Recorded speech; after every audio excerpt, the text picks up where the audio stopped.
Instead of boarding the flight, I called in a favor with a colleague and switched routes. I stayed in the city, hiding out in a hotel for the day. I watched our house from a distance, parked a few blocks away, waiting.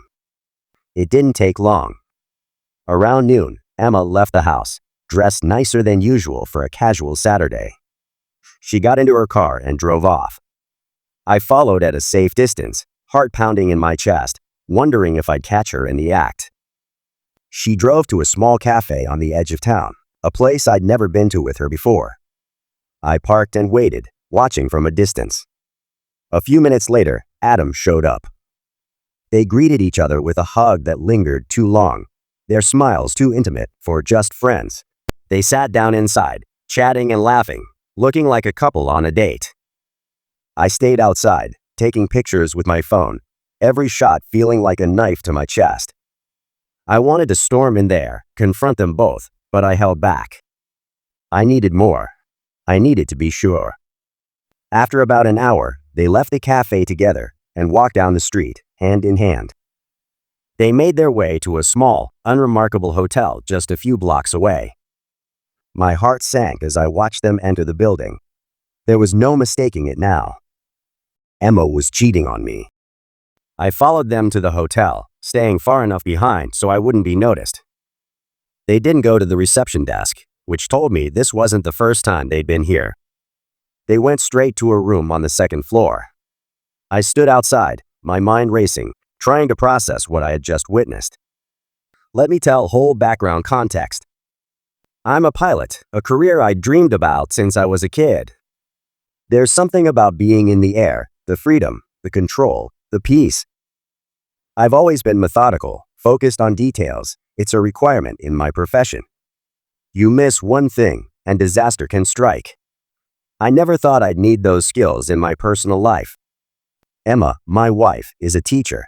She's patient, intelligent, and kind at least. That's how I've always known her. I've admired the way she handles her students, the long hours she puts in, and how dedicated she is to her work. Our relationship was always built on mutual respect. I trusted her completely. But something changed a few months ago. It wasn't immediate or obvious, just small things at first. Emma began coming home later than usual. She had always stayed late to grade papers or prepare lesson plans, but suddenly it seemed like every night she had something going on. School events, parent-teacher meetings, staying late to help a struggling student. The list grew. I didn't think much of it at first. We were both busy people. I'd be gone for days at a time on international flights, and I assumed she had her own life to manage. But then there were the phone calls. Her phone was always buzzing with messages, and every time I asked who it was, she'd smile and say it was just a colleague or something about school.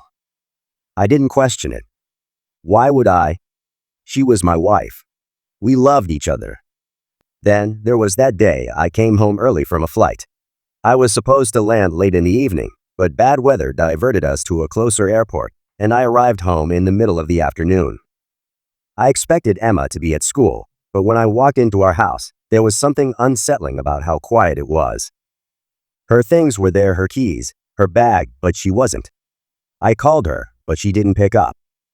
It wasn't like her to be unreachable. Later that evening, when she finally came home, I asked her how her day had been. "Oh, the usual," she said. "Just helping some students with their projects. I lost track of time." She smiled, but there was something off about her tone, too casual, too rehearsed. The next few weeks, I started paying more attention. Every time I asked her where she was or what she was doing, her answers were just a bit too smooth, too ready. The late nights continued, the text messages increased, and there were more moments when she seemed distant, lost in her thoughts. I brushed it off at first, convincing myself I was overthinking things. After all, relationships go through phases, right?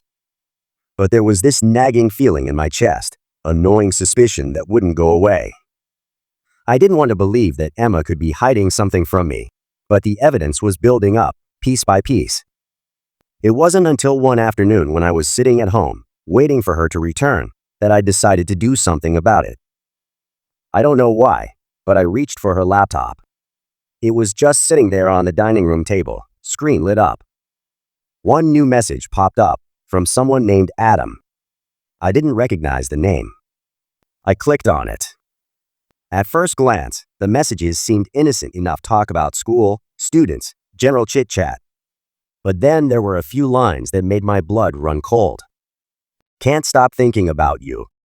Yesterday was incredible. I sat there, staring at the screen, feeling my heart race. I scrolled through the chat history, and the deeper I went, the worse it got. There were vague references to meetings outside of school, compliments on how beautiful she looked, and mentions of nights spent together. I felt sick.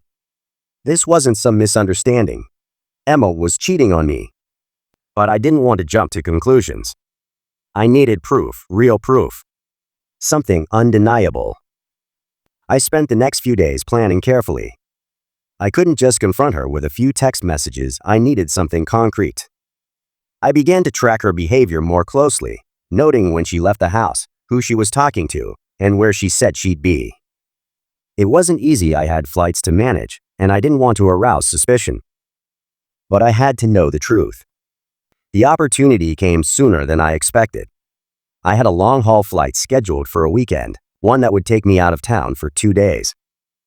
I told Emma I'd be gone, that I wouldn't be able to contact her during the flight.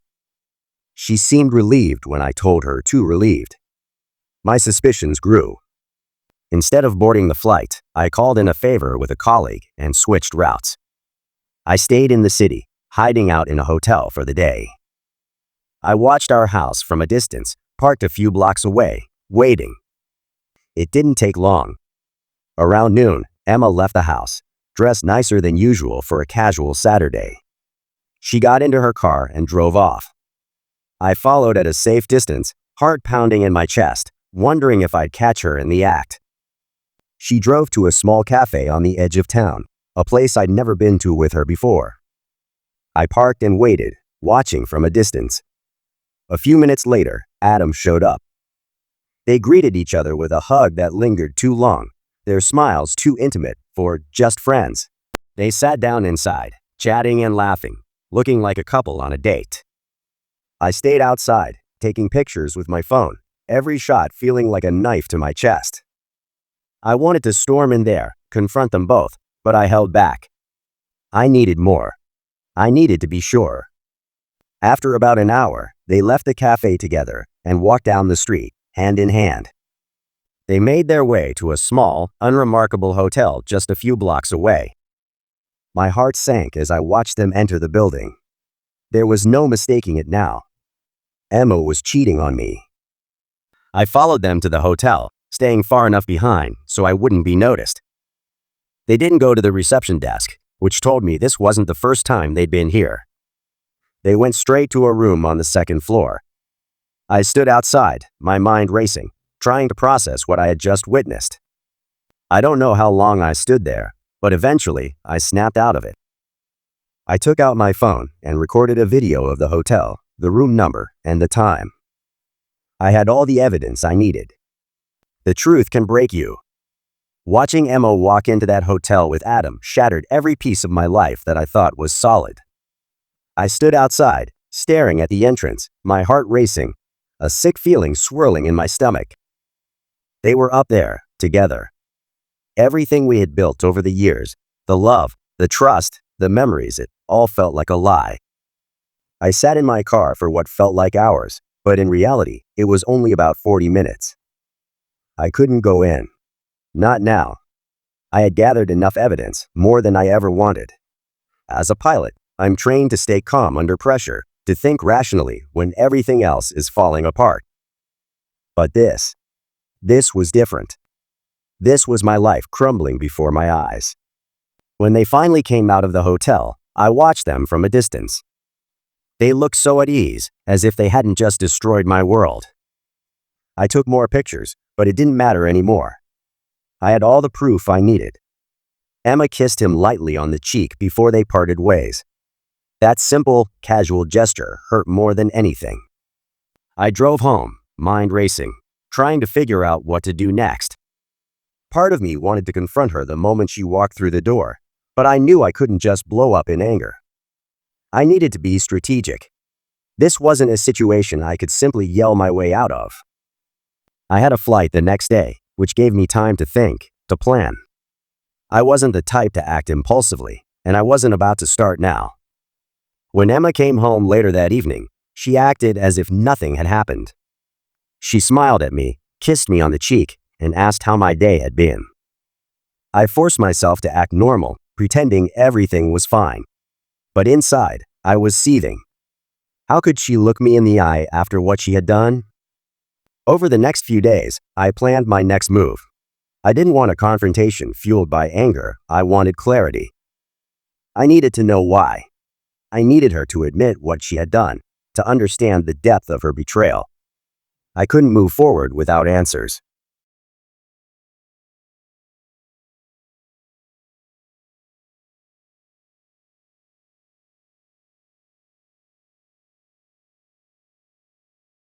The day came when I finally confronted her. It was a quiet evening, one of those rare nights when we were both home together. I had dinner ready, candles lit, the whole 9 yards. She thought I was just being sweet, that we were having a cozy night in. Little did she know what was coming. As we sat down at the table, I poured her a glass of wine and stared at her for a moment, wondering how we had gotten here. I took a deep breath. "Emma," I said, my voice steady but cold. "There's something we need to talk about." She looked up from her plate, her smile fading. "What is it?" "You're scaring me." I slid my phone across the table. On the screen were the pictures of her and Adam at the cafe, walking hand in hand, entering the hotel. I watched her face as she realized what I had done, her eyes widening in shock. She didn't say anything at first. She just stared at the pictures, her hand trembling as she picked up the phone. The silence was deafening. "Who is he?" I asked, my voice calm, though inside, I was anything but. She looked up at me, her eyes filled with guilt. "It's not what it looks like." "Don't lie to me, Emma," I interrupted, my patience wearing thin. "I followed you. I know everything. The hotel, the texts, the meetings. I gave you the benefit of the doubt for weeks, but now, I have all the evidence I need." Tears welled up in her eyes. "I'm so sorry," she started, but I cut her off again. "Why? That's what I want to know. Why? Was I not enough? Was it the time apart? What made you do this?" She started to cry, the tears flowing down her cheeks. "I don't know, John," she said, her voice shaky. "I don't know what happened. It just did. I didn't mean for it to go this far. It was a mistake." Mistake? I repeated, bitterness creeping into my tone. "A mistake is spilling a cup of coffee, Emma. What you did was a choice. Over and over again, you chose to lie to me, to cheat on me, to betray everything we built together." She sobbed into her hands, but I felt numb. I should have felt sad, or angry, or something, but I was empty. I had seen this coming for weeks, and now that it was all out in the open, there was nothing left inside me but cold rationality. "I need time to think," I said, standing up from the table. "I don't know what's going to happen next, but right now, I can't be near you." "Please, John, don't go," she begged, reaching for me. "We can fix this. I love you. I made a terrible mistake, but we can get through it. Please." I shook my head, stepping back. "I don't think we can. You broke something, Emma. I'm not sure it can be repaired." I left the house that night and checked into a hotel. I didn't want to make any rash decisions, but I knew one thing for sure: things would never be the same between us. Over the next few weeks, we barely spoke. I threw myself into my work, taking every flight I could to avoid being home. I needed space, distance, time to figure out what I wanted. I wasn't sure if I could ever forgive her, let alone trust her again. Emmy tried to reach out, sending messages, leaving voicemails, begging me to come home and talk. But I ignored them. I needed to be away from her, away from the pain. I spent hours reflecting on our marriage. There were good times, sure, but this betrayal overshadowed everything. Every memory, every moment we had shared felt tainted now. I couldn't even look at our wedding photos without feeling sick.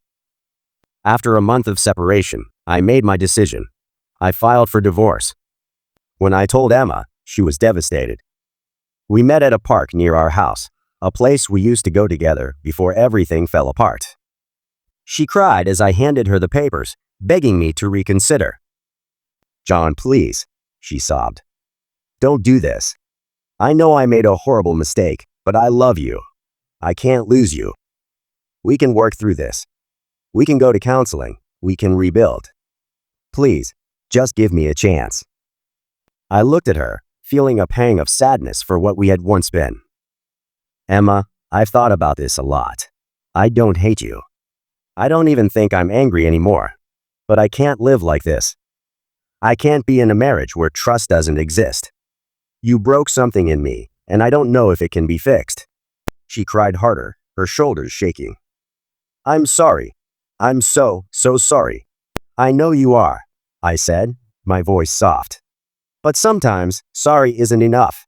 The divorce went through quickly. It was an amicable split, no fighting, no drama. We both just wanted to move on. But as time went by, I could see the toll it took on Emma. She sent me messages occasionally, asking if we could talk, if there was any chance of reconciliation. At first, I ignored them, trying to focus on my own healing. But then one night, about 6 months after the divorce, I got a call from her. She sounded different, this time less desperate, more resigned. "John," she said quietly, "I just wanted to say, I'm sorry for everything. I know I've said it before, but I've been doing a lot of thinking, and I realized just how much I hurt you. I don't expect anything from you. I just wanted you to know that I'll always regret what I did." Her words hung in the air. I sat there, phone pressed to my ear, feeling a mix of emotions. I had spent so long being angry, hurt, and betrayed, but now I felt something else. Closure. "I appreciate that, Emma," I said after a long pause. "I really do. I've spent a lot of time thinking too, and while I don't think we can go back to what we were, I'm not angry anymore. I hope you find peace." We said our goodbyes, and I hung up the phone, feeling a strange sense of relief wash over me. I knew that I had made the right choice, and for the first time since everything had happened, I felt ready to move on. Trust, once broken, is hard to rebuild. But sometimes letting go is the only way to truly heal.